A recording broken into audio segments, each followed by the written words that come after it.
I'm here with Spectator columnist Steve Milton. And Steve, Ticats season over and done with for 2011. A couple of things to talk about. You always say that the two most important things for a team in this league are the coach and the quarterback. So let's talk about those things. And the first thing is, does this team need to make a coaching change to be successful? I don't think they need a coaching change to be successful. I think they may decide to do that, although I'm getting less of a feeling that they're going to do that. And I'm glad, because as everybody knows, I think Marcel Belfait can be a good coach in this league. I already think he's a good coach. And I think he can be a winning coach in this league. And I think you learn by experience. There is no guarantee in any way that you're going to get somebody in here that'll make this team move forward automatically from where they are right now. Again, you'd be taking some steps back, because you could end up with different personnel too, because the coach doesn't want that. And tell me who the next coach would be. And I hate to make that's a kind of a negative thing. That's a backhanded compliment to Marcel. But Marcel did some really, really good things. Did he have some problems this year? No doubt. And to this day, I'm not sure he knows why this team was inconsistent fully. I don't think, or he would have tried to make. And he did try many, many things to make them less inconsistent. That's a huge problem. It's going to hang over his head. The first quarters are going to hang over his head as well. But there were a lot of positive developments, and I think one of it was, you can say, yes, it's all the GM that brings in these young guys, but the coach has to develop them and help them develop and create an atmosphere where that's the case.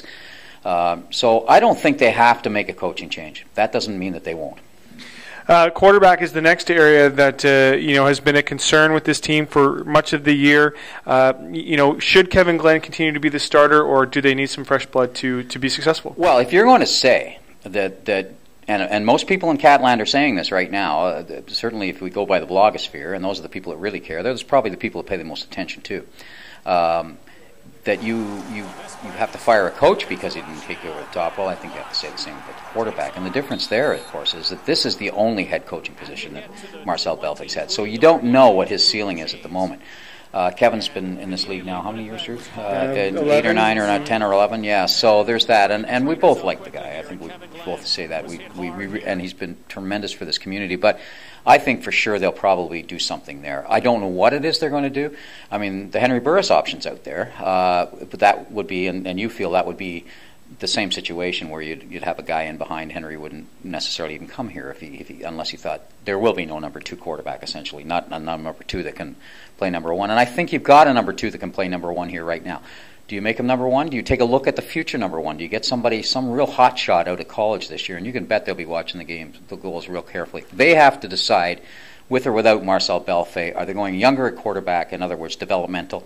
And as I write on Wednesday Spectator, that part of what should be in everybody's mind is 2014 here, because that's the year you got to be good. You got to be good in a lot of phases that year, because you got to maximize that first year in the stadium, make sure it works. So I would look.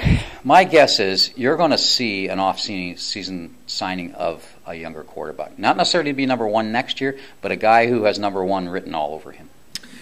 Looking ahead to 2012, next season, what do you see from this team? Are they in a position where they can be competitive and compete for a championship? What else needs to be done to make this team, to get them to the next level? Well, they got to make sure that those 5 guys that they actually think they have 6 in the backfield, are the right 6. And they got to be able to play man-to-man. That's if Corey Chamlin's back and they're using a press defense. And it doesn't matter who's going to be coaching this team. I think next year, at least from a coordinator, it's going to be more of a press-type defense. That's what tends to work, unless you have just absolutely superlative players. But as we found out on the weekend, they got to also be able to play some zone.